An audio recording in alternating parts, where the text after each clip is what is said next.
है। अरे आपने ये घूंघट क्यों इतना लंबा लगा रखा है, कार रखा है? हटा हटा इसको हटा। नहीं नहीं नहीं घूंघट नहीं थी, नहीं नहीं नहीं नहीं नहीं घूंघट नहीं थी। अरे देखा जैसा कि अनीता जी थोड़ी नाराज हो गई है, घूंघट नहीं हटा रही है। इनको मैं घूंघट हटाने के लिए बोल रहा हूँ, ये हटा ही नहीं रही है। तो अब थोड़ी सी मजाक हो गई है हम दोनों के बीच में। तो अब चौथा सवाल ये है मेरा, अब आप क्या करोगी? सही के साथ रहेगा।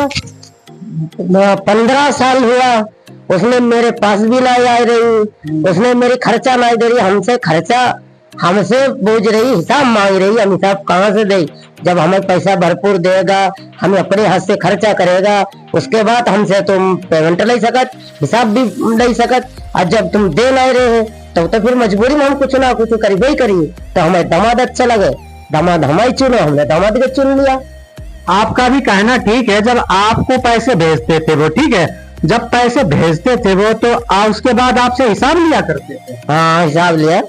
कब लिया हिसाब? हिसाब लिया 2-4 दिन हो गए, तो उसके बाद इसने एक पैसा भी हमें नहीं दे। घर पर आती मारा पीटा कर रहे, खाना भी खान नहीं दे, थाली फेंक रहे। अब तो तुम्हारे लाले पड़े हैं जितेंद्र के। नहीं कभी नहीं, मर जाने कबूल, उसके पास जाने कबूल नहीं। जितेंद्र कह रहे हैं अब मैं आपको माफ कर दूंगा, आप मेरे पास आना चाहती हो तो आ जाओ, मैं आपको रख लूंगा। नहीं, बदनाम एक बार हुआ, बार बार नहीं। जब दामाद के साथ है, दामाद नहीं बेटा मेरा पति है। सबसे बड़ा मेरा सवाल ये है, जब आप मान लो अरेस्ट हुई थी, अरेस्ट हुए थे दोनों लोग, राहुल और अनीता जी, आप जिस कार में बैठ के आए थे, गांव में उतरे थे, आपका इतना इतना घूंघट था, ठीक है, घूंघट था, वो जाली वाली आपकी साड़ी थी, और मैं देख रहा हूँ आपके और दामाद के पीछे इतने लोग